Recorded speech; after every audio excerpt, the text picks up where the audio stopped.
Ok, parfait. Hello tout le monde, je suis super contente de vous retrouver dans une nouvelle vidéo. Aujourd'hui on est lundi, on est à J-6 de l'Ironman de Nice. Ça fait un petit moment que j'ai pas fait de FAQ sur ma chaîne YouTube, donc on est parti. Je vous ai posé il y a quelques jours un petit FAQ sur Instagram. Du coup je vais répondre à vos questions, que ce soit en rapport par rapport à l'Ironman, par rapport à ma vie pro, perso, etc. Allez, c'est parti, let's go! Bon, comme vous avez vu, il y a mon amoureux qui est juste derrière, voilà. Il est tranquille, il fait pas de bruit, il est en silence. Alors, je sors de la douche, je ressens pas grand chose, mais bon, maintenant on est proche, on se connaît, voilà, tranquille. Du coup, la première question de ce FAQ, c'est quel est l'état d'esprit que j'ai à l'approche de cet Ironman. Il faut savoir que beaucoup de gens me disent, ça va, t'en as déjà fait, ça va, c'est cool, etc. Moi, des Ironman, la dernière fois que j'ai fait un gros triathlon, c'était l'Enduroman. Donc c'était il y a 3 ans. Entre temps, j'ai eu mon accident, j'ai eu mon opération, j'ai eu ma greffe, j'ai eu de la rééducation, j'ai eu pas mal de petites choses, et ça va. Mais on va dire que j'ai pas mon corps d'avant, mais peut-être mes capacités d'avant sur des petites choses. Je me suis entraînée pour, j'ai envie d'y aller, il va y avoir mes parents, il va y avoir les gens que j'aime qui vont être là, ça va être trop cool. Voilà, ce que j'appréhende beaucoup, c'est la partie vélo. Il faut savoir que la partie vélo avec beaucoup de dénivelé, c'est vraiment quelque chose qui me fait très très peur. Le marathon, après ça reste un marathon après 180 km de vélo, donc un marathon on peut pas trop savoir ce qui va se passer, comment ça va se passer, comment je vais être. Donc voilà, la partie natation ça va à peu près, je me débrouille, enfin en natation ça va, donc voilà, mais j'appréhende beaucoup la partie vélo, ça va être vraiment ma bête noire. J'ai pas d'objectif de temps, je veux juste prendre du plaisir, kiffer et me dire que en fait le triathlon, j'aime trop ça en fait, voilà. Prochaine question, ça concerne Liv, donc notre marque avec Chloé. Est-ce qu'il y aura des coloris clairs sur les tangas qu'on propose, donc sur les sous-vêtements? Pour ceux qui ne savent pas, avec Liv, donc on a les chaussettes. La dernière chose qu'on a sorti, c'est des tangas pour faire du sport, pour la vie de tous les jours, qui sont vraiment top. Les filles, je vous les recommande, désolé les gars, mais les filles vraiment, si vous cherchez des tangas pour faire du sport, si vous cherchez des sous-vêtements pour faire du sport, ils sont légers, ils sont vraiment top. Voilà, en tout cas, donc Made in France aussi. On va avoir d'autres coloris, pour l'instant on les a en noir, en kaki, en bleu marine. On va les avoir en nouveau coloris prochainement. Enfin voilà, on est en train de travailler dessus, donc restez connectés. Prochaine question, c'est une question qu'on me pose beaucoup. Comment je fais pour gérer le travail, mes entraînements, ma récupération, ma vie sociale, etc. Alors, j'essaye d'être bien organisée, c'est pas tout le temps simple. C'est vrai que j'ai des périodes, en fait, c'est par période. J'ai des périodes où je travaille beaucoup, j'ai des périodes où je suis beaucoup en déplacement et des périodes où je suis beaucoup plus cool. Et ça, c'est plutôt chouette. C'est-à-dire que je gère mon emploi du temps comme ça. Le fait de gérer mes coachings aussi, j'ai souvent des coachings réguliers à des heures régulières, mais je peux jalonner un petit peu ça, je peux gérer un petit peu ça. Là, par exemple, une semaine avant Nice, je ne vais pas à Paris cette semaine. J'ai pris la décision de me reposer, de m'entraîner aussi, de coacher ici les gens que je coach ici à Bordeaux et de travailler ici, mais de pas me faire des allers-retours, même si mes allers-retours à Paris sont pas fatigants parce que c'est 2 heures, c'est tranquille. Mais voilà, je vais pas me rajouter des petites choses, du stress en plus, pouvoir bien préparer mes affaires, pouvoir bien tout organiser. Mon départ, normalement je pars vendredi normalement à Nice. Donc voilà, le secret je pense que c'est d'être bien organisé, de savoir prioriser les choses, de savoir ce qui est important, ce qui est urgent, ce qu'on a envie de faire, ce qu'on n'a pas envie de faire. Voilà, je pense que c'est un petit peu ça, et surtout d'être honnête avec soi-même. Moi je sais que j'essaie de me coucher tôt quand même et de me réveiller tôt. Je suis beaucoup plus productive le matin. Là vous voyez, il est 8 h du matin, je me suis déjà levée, j'ai lancé une machine à laver, j'ai été courir, j'ai fait du tri, j'ai rangé mes affaires de mon week-end, j'ai récupéré ma valise pour mon vélo et je suis en train de tourner une vidéo, voilà. Mais au moins je suis productive et j'aime bien ça. Une question à laquelle j'ai jamais répondu et j'ai pas voulu vraiment trop y répondre, et c'est un peu complexe, c'est-à-dire, donc on m'a posé beaucoup de questions sur mes cycles menstruels, sur les règles, comment je gère, etc. Je ne suis pas médecin, je ne me sens pas capable d'en parler, et moi c'est quelque chose qui me touche énormément. J'en parle pas parce que j'ai pas forcément les réponses et je veux pas me plaindre. Je pense que malheureusement les douleurs de règles c'est sous-coté comme on dit. Je pense que les gens pensent que oui ça va, là c'est règles, elle a mal au ventre. Moi clairement je vis très mal, très mal quand j'ai mes règles. J'ai vraiment très mal. J'essaie d'avoir des suivis, j'essaie de suivre tout ça, etc. Je suis pas là pour vous donner des conseils sur ça. Et allez voir un gynéco, allez voir des gens qui sont spécialisés peut-être dans le sport et tout ce qui est règles, etc. Voilà, moi je sais que c'est quelque chose qui m'handicape beaucoup et qui me stresse beaucoup.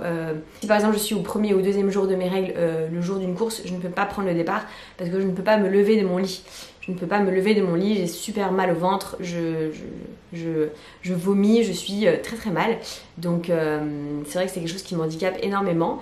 mais voilà, je vais pas en faire un sujet. Je pense que les gens qui sont faits pour en parler sont là pour en parler. Moi j'essaye tout simplement de trouver des réponses moi-même à mes problèmes, et donc si vous avez des réponses à ces problèmes, n'hésitez pas à partager en commentaire, mais moi je sais que du coup j'essaie de me faire suivre sur ça et de voir un peu comment je peux faire. Prochaine question, on me demande si je coach à domicile. Alors il faut savoir que moi à Paris, lorsque je coach dans le petit studio de coaching qu'on a dans nos bureaux Live. J'ai une petite salle de coaching qui est juste trop cool, et à Bordeaux du coup je coach à domicile. Je vais à domicile principalement ou alors en extérieur. Ça m'arrive de temps en temps d'aller à Paris à domicile, mais c'est principalement dans ma petite salle de coaching. On me demande combien d'heures je dors par nuit. Ça dépend. Moi, si je dors 6 heures bien, ça me va très bien, même des fois 5 heures. C'est vrai que je pense que les heures de sommeil avant minuit, pour moi, elles comptent double. Pour beaucoup de gens, mais en tout cas pour moi, elles comptent double. C'est pour ça que j'essaie de me coucher tôt.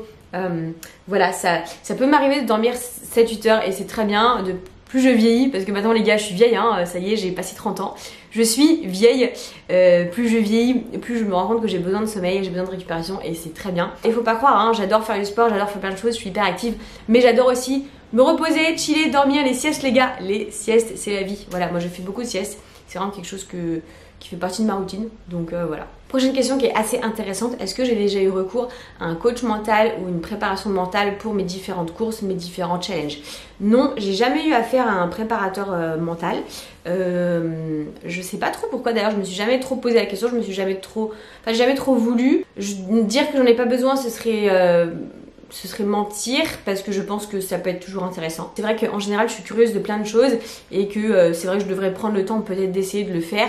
Je ressens pas forcément le besoin, voilà, peut-être que c'est une erreur de ma part, mais encore une fois, je vous parlais tout à l'heure de prioriser les choses, de mon emploi du temps, c'est pas ma priorité. Je préfère faire des choses, autre chose qui m'apportent peut-être plus, et encore une fois peut-être que je me trompe, mais c'est pas du tout ma priorité. Moi un coach mental c'est pas le plus important dans la prépa, dans une prépa. Ça dépend des gens, mais pour moi c'est pas le plus important. On me demande quel vélo je vais prendre pour l'Ironman. Je vais prendre mon bébé qui est juste ici, du coup le vélo de route. Donc vous savez, j'ai mon vélo de chrono, donc le vélo qui est plutôt rose, que je vais prendre pour les 24 heures du Mans vélo. Et ouais les gars, je fais les 24 heures du Mans vélo fin août avec 3 mecs, 3 pompiers, équipe de 4. Je vais morfler. Bref, du coup je prends ce bébé d'amour à Nice, parce que comme ça monte à Nice, il y a beaucoup de dénivelé, du coup c'est plutôt le mieux pour la route, et du coup l'autre ce sera pour les 24 heures du Mans. La question qui revient tout le temps à chaque FAQ et tout le temps, est-ce que j'ai quelqu'un dans ma vie? J'ai mes vélos, c'est mes vélos mes amoureux. Non, en vrai j'ai décidé de garder ça pour moi, parce que j'ai trop fait l'erreur auparavant, ça fait trop mal. J'ai pas forcément envie de m'étendre sur ce sujet, parce que c'est quelque chose qui m'a fait beaucoup souffrir, et qui a été très compliqué ces dernières années. Vivons cachés, vivons heureux, et puis moi je vous dis, j'ai mes petits vélos et ça va très bien. Prochaine question, on me demande s'il est possible de me suivre sur l'Ironman. Alors il y aura un tracker, vous pourrez me suivre sur un tracker, me voir passer mes temps en natation, en vélo, etc. Mes parents seront là, peut-être que mon père fera des stories, il y aura Chloé aussi qui sera là, donc n'hésitez pas à suivre un petit peu tout ça. Mais normalement il y a un tracker, le tracker Ironman, qui est assez bien fait, donc vous pourrez le suivre. Prochaine question, on me dit tu as de la chance qu'on t'offre des dossards. Les gars, mon dossard pour l'Ironman, je l'ai payé intégralement. Il faut savoir que mes courses, mon marathon à Madrid, je l'ai payé intégralement. Mon inscription aux 24 heures du Mans, j'ai payé intégralement. Arrêtez de croire que tout le temps on me paye tout, c'est pas vrai. Voilà, c'est pas vrai les gars.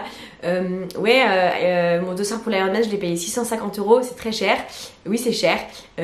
J'en parle, je fais de la pub pour l'Ironman, mais c'est vrai, j'ai envie que les filles en fassent plus, mais c'est pas pour autant qu'on m'offre tout et qu'on me paye tout. Voilà, c'est important aussi de montrer que je suis pas une star les gars, je suis comme tout le monde, et voilà. Donc non, j'ai bien payé mon dossard pour l'Ironman. D'ailleurs je l'ai payé en 2 fois, parce que débourser comme ça une grosse somme, c'est pas forcément simple pour tout le monde, on peut payer en plusieurs fois. Voilà, mais non, donc du coup non, je paye mes dossards de course. Une question qui est assez intéressante, on me demande quelle est la chose la plus difficile à gérer au quotidien. Je dirais la confiance en moi. C'est bizarre, mais ça peut paraître bizarre, mais j'ai pas du tout confiance en moi. Je suis jamais contente de moi, j'ai toujours peur de pas être bien, pas être à la hauteur et de pas bien faire, que ce soit dans le sport ou avec les gens. J'ai peur de... Ouais, je crois que j'ai un petit peu peur de ça. J'ai aussi un peu peur de l'abandon. C'est vraiment quelque chose qui me hante un petit peu. C'est vrai que c'est quelque chose que j'ai développé ces dernières années. La peur de l'abandon, c'est vraiment l'horreur. Et de me dire que c'est vraiment l'horreur. Et c'est vrai que j'ai pas confiance en moi. On dirait pas, hein, mais vraiment, je suis pas une fille qui est très confiance en moi. J'essaye, je fais des progrès. J'apprends à plus m'aimer et à plus faire avec mon corps.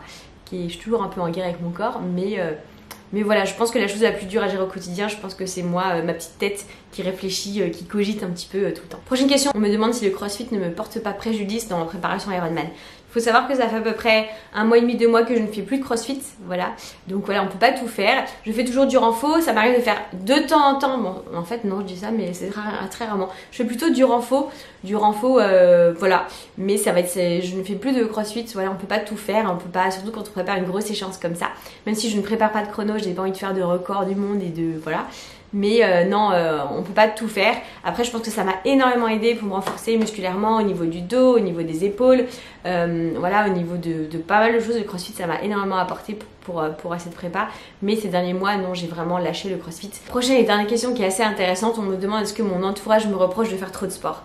C'est assez intéressant, mais il faut savoir que non, parce qu'en fait les gens me connaissent comme ça et les gens savent que quand je fais du sport, je suis heureuse et c'est quelque chose qui me procure du bonheur et qui me rend bien. Et après le sport, je suis bien, du coup je suis bien avec les autres. Et mon entourage en général fait beaucoup de sport aussi comme moi. Et les gens qui font pas beaucoup de sport, parce que moi j'ai des très bonnes amies, j'ai des très bons amis que j'aime plus que tout au monde qui ne font pas du tout de sport. Ils ne comprennent pas, mais ils ne jugent pas. Voilà, et ils sont très tolérants par rapport à ça. Ils font aussi leur truc de leur côté, peut-être que ce soit dans la mode, dans la beauté, etc. Je ne juge pas non plus. On s'aime d'amitié et il n'y a pas de jugement, il n'y a pas de reproche. En fait, on ne peut pas priver quelqu'un. Enfin, je trouve que c'est pas être honnête et c'est pas vraiment aimer une personne de dire ouais, tu me vois pas, tu préfères faire ça. En fait, si une personne est mieux à faire son sport, si une personne est mieux à faire sa passion, et ben après elle sera mieux avec vous en fait. Moi c'est ce que je me dis et jamais on m'a reproché de faire trop de sport. Ou c'est des gens qui étaient jaloux, c'est des gens qui étaient jaloux de ce que je faisais et c'est des gens qui n'avaient pas l'énergie, pas le courage et pas l'envie, pas la motivation de faire ce que je fais. Donc chacun sa vie, chacun ses amis, chacun son sport, chacun sa passion et faites les choses pour vous en premier et vos vrais amis, les vraies personnes qui sont là pour vous, vous aimeront pour ce que vous êtes. Moi je pense que c'est ça le mieux. Alors attention à pas tomber non plus dans le truc de s'enfermer complètement dans le sport. Moi je pense pas que ce soit le cas parce que je partage beaucoup de sport aussi avec mes amis et je partage aussi beaucoup de choses autres que le sport avec mes amis. Donc voilà. Et dernière question, comment je fais pour accepter mes cicatrices sur mon corps? Alors mes cicatrices sur mon corps, bah en fait elles font partie de moi, elles font partie de mon histoire. Donc cicatrices, j'ai ma petite cicatrice là, bon on l'a pas beaucoup à l'épaule, hop, j'ai l'autre de l'autre côté la même. À ma petite jambe là aussi, tac, un petit peu, j'en ai aussi un petit peu au niveau des genoux et tout ça. Mais en gros, comment je fais pour vivre avec mes cicatrices? En fait, bah, elles font partie de moi et bah, ça fait badass quoi. Voilà, même si bon, cicatrice ça veut dire que je ne sens plus trop, j'ai mon gros orteil que je ne peux plus bouger, j'ai beaucoup de séquelles dans la jambe, je compense beaucoup etc. Mais si on parle que cicatrice, bah écoutez, en fait, voilà, ça fait partie de moi. Voilà, donc petite vidéo assez courte normalement qui sortira vendredi avant mon week-end où je serai à l'Ironman, qui sortira vendredi, voilà pour vous. J'espère que j'ai répondu à vos questions, n'hésitez pas à me poser d'autres questions en commentaire, j'essaierai d'y répondre. En tout cas, merci à tous pour tous vos messages, j'ai reçu plein de messages d'amour, de bienveillance, d'encouragement pour cet Ironman, vous êtes vraiment adorables et trop mignons. C'est vraiment un plaisir de pouvoir partager tout ça avec vous sur les réseaux sociaux. Je vous fais de très gros bisous et je vous retrouve très vite dans une prochaine vidéo. Ciao ciao.